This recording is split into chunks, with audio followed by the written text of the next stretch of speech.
आज मैं बताने जा रहा हूँ एलसीएम के बारे में।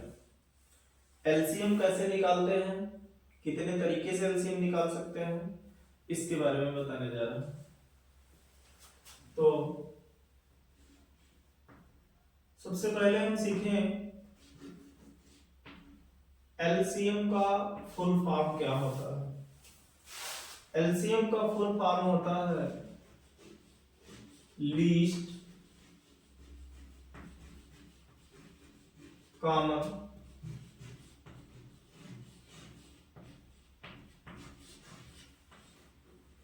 मल्टीपल। अब लीस्ट का मतलब क्या होता है? लीस्ट का मतलब होता है सबसे छोटा। कॉमन मीन होता है समान, और मल्टीपल मीन होता है गुणज। अब सबसे छोटा को कहते हैं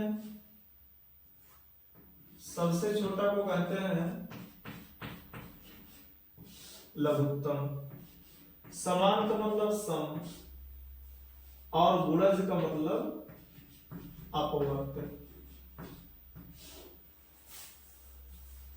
वह छोटा से छोटा अपवर्त है जो अब सम अपवर्त को मिला देंगे तो हो जाएगा समापवर्त। लघुत्तम समापवर्त, इसको शॉर्ट फॉर्म में लासा कहते हैं। अब लासा क्या चीज है?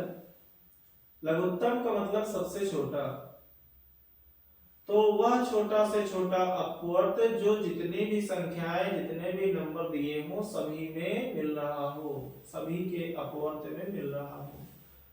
तो सबसे छोटा अपवर्त हमको चाहिए। तो इसके लिए सबसे पहले हम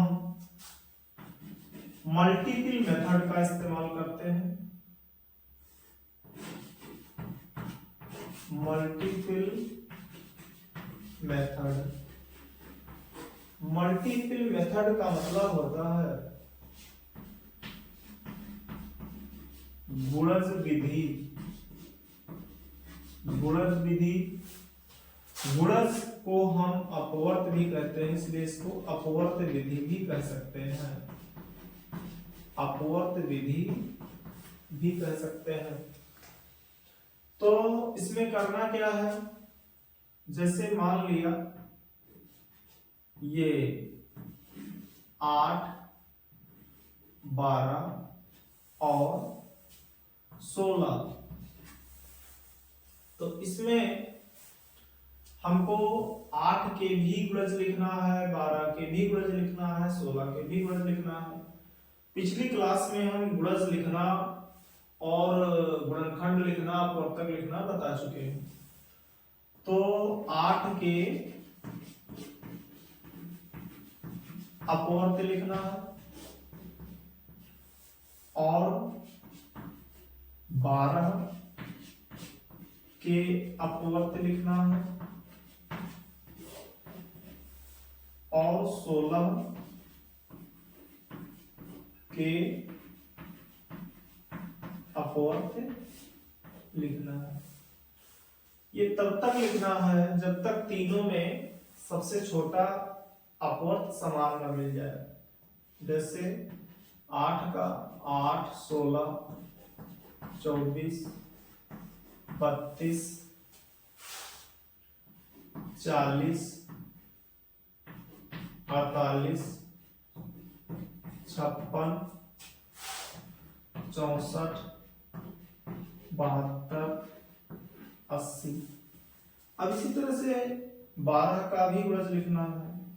12, 24, 12 3 36, 12 4 48, 60, 72, 84, 96, 108, 120। इसी तरह से 16 का लिखेंगे। 16 32, 48, 64, 80, 96, 112, 128, 144 और 160। अब ये देखना है कि इसमें क्या कोई अपवर्त तीनों में मिल रहा है। 24 इसमें दोनों में है लेकिन इसमें नहीं है, और 48 इसमें भी है, 48 इसमें भी है, 48 इसमें भी है। तो सबसे छोटा अपवर्त 48 है जो कि तीनों में मिल रहा है। तो इसलिए इसका लासा अर्थात एलसीएम अर्थात लघुत्तम समापवर्त होगा 48। तो ये हो गई पहली विधि। अब दूसरी विधि में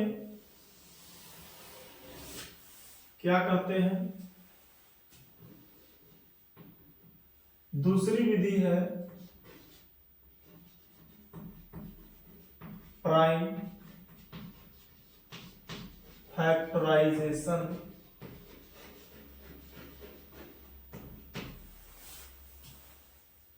prime factorisation method. Prime factorisation method mean होता है अभाज्य गुणन खंड विधि। अब अभाज्य गुणनखंड विधि से एलसीएम अर्थात लासा कैसे निकालते हैं? तो इसके लिए जैसे 8, 12 और 16 तीन नंबर्स दिए गए हैं, तीन संख्याएं दी गई हैं, 8 का, 12 का और 16 का। क्या करना है? प्राइम फैक्टराइजेशन करना है। ऐसा गुणनखंड करना है जिसमें केवल अभाज्य संख्याएं ही आए। जैसे 2 दूना 4, 4 दूना 8, 2 दूना 4, 4 तिया 12, 2 दूना 4, 4 दूना 8, 8 दूना 16। अब निकालना क्या है? लासा। लासा निकालने के लिए अभाज्य गुणनखंड विधि से करते क्या है? इसमें क्या क्या आया, कौन कौन सी अभाज्य संख्याएं आई हैं? 2 आया है, 3 आया, लेकिन 2 को हमें या 3 को हमें ये देखना है कि सबसे ज्यादा बार किसमें आए, ज्यादा बार लिखना है। जिसमें ज्यादा बार आया उतनी बार लिखना है। 2 इसमें 3 बार आया है, इसमें 2 बार आया है, इसमें 4 बार आया है। तो इसलिए सबसे ज्यादा बार इसी में आया है।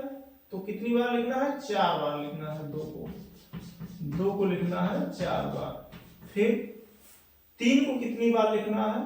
3 केवल एक ही में आया है। अगर दूसरे में भी आया होता, मान लो यहां पर एक बार और 3 आता, तब भी हम 3 एक ही बार लिखते।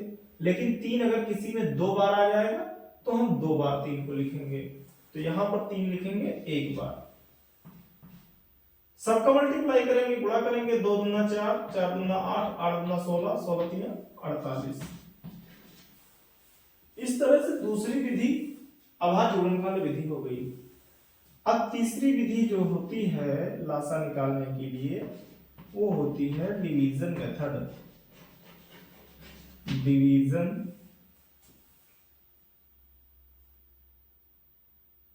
मेथड।